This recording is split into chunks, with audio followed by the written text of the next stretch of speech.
Bonjour, c'est Bernard Adrian. Voilà, je voudrais vous parler aujourd'hui d'un cadeau empoisonné qui est fait aux petites entreprises.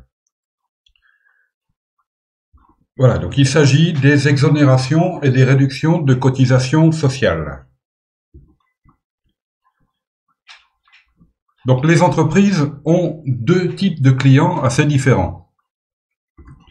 Il y a bien sûr ceux auxquels on pense tout de suite, c'est-à-dire les individus ou les particuliers, comme on voudra, vous, moi, toutes les personnes que vous connaissez, nous sommes des clients de certaines entreprises.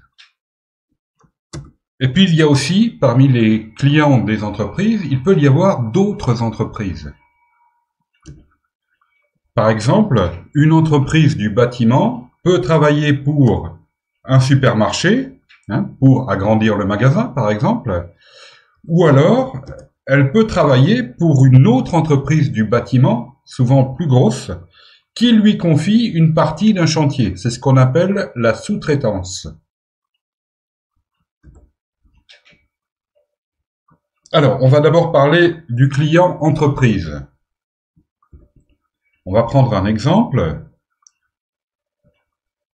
Supposons que Bouygues remporte le marché pour la construction d'un ensemble de plusieurs immeubles d'habitation. Donc en totalité, jusqu'à la remise des clés, je dirais. Donc cette méga entreprise, Bouygues, va probablement faire les fondations et monter les murs, mais pour tout le reste, jusqu'aux finitions, elle met en concurrence des dizaines de petites entreprises.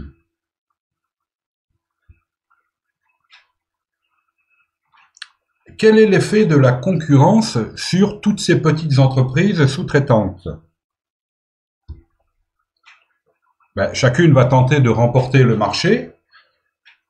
Donc, chaque petite entreprise va réduire le plus possible sa marge.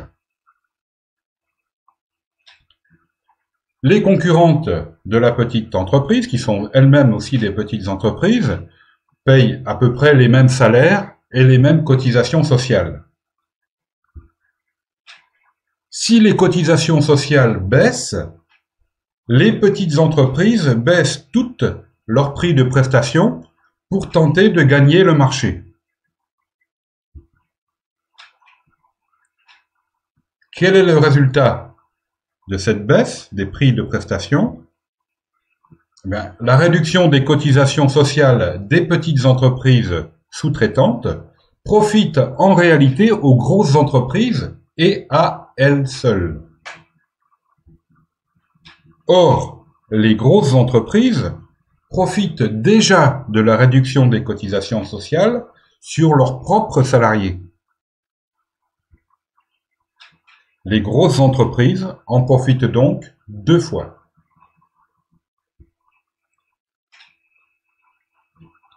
Qu'en est-il pour les clients particuliers? Donc là, je reviens aux clients, les individus. Eh bien, les exonérations de cotisations sociales, il faut bien les compenser dans le budget de la sécurité sociale, et elles sont compensées par des impôts. Pas tellement l'impôt sur le revenu, mais surtout la CSG des retraités, et encore plus, surtout, une part importante de la TVA, pas loin de la moitié. Et puis encore d'autres taxes. Et qui est-ce qui paye ces impôts? Eh bien, c'est les particuliers. Sur leur salaire net, quand ils ont un salaire, ou sur leur retraite, voire même sur leurs minima sociaux, quand ils sont en minima sociaux.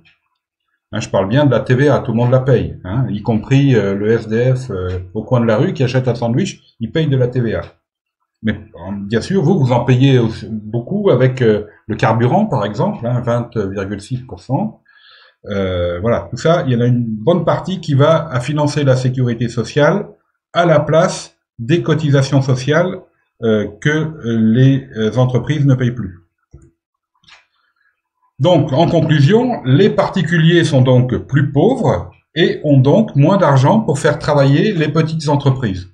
Donc, même si les petites entreprises n'ont que des clients particuliers, ce qui est le cas par exemple de petits commerces ou de petits artisans qui travailleraient qu'avec des particuliers, eh bien même eux sont pénalisés en fait par cette politique de réduction des cotisations sociales. En conclusion, les réductions ou exonérations de cotisations sociales appauvrissent les particuliers, on vient de le voir. Elles ne profitent pas aux petites entreprises, elles profitent seulement aux grosses entreprises.